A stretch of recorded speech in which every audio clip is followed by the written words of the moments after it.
So ayan guys, sa video ito tuturuan ko paano i-convert yung PDF sa Word or para maging editable. Tulad ng file na to, ito ay hindi na po siya editable, naka-PDF na siya.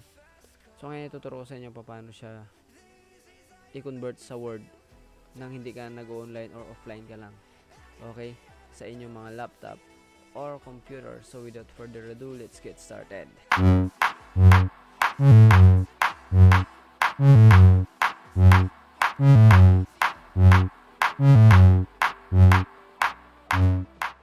So yan, ano natin gawin? Punta tayo dito sa start or dito na sa search bar. Punta tayo dito sa search bar, search natin yung Word.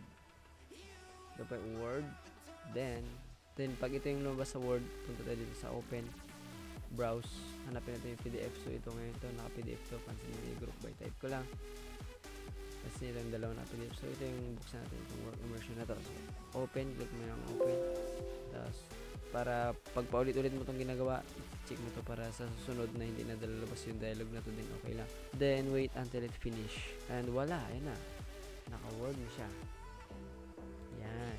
Editable na po yung lahat. So buksan natin yung original file. Close natin itong sample natin. Documents. Dito siya sa work immersion.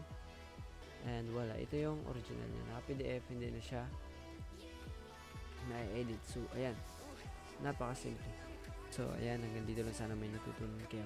Pag bago ang sa channel ko, huwag mong kalimutan i-click yung subscribe, pakiclick na notification bell para updated ka sa susunod na video. Thank you!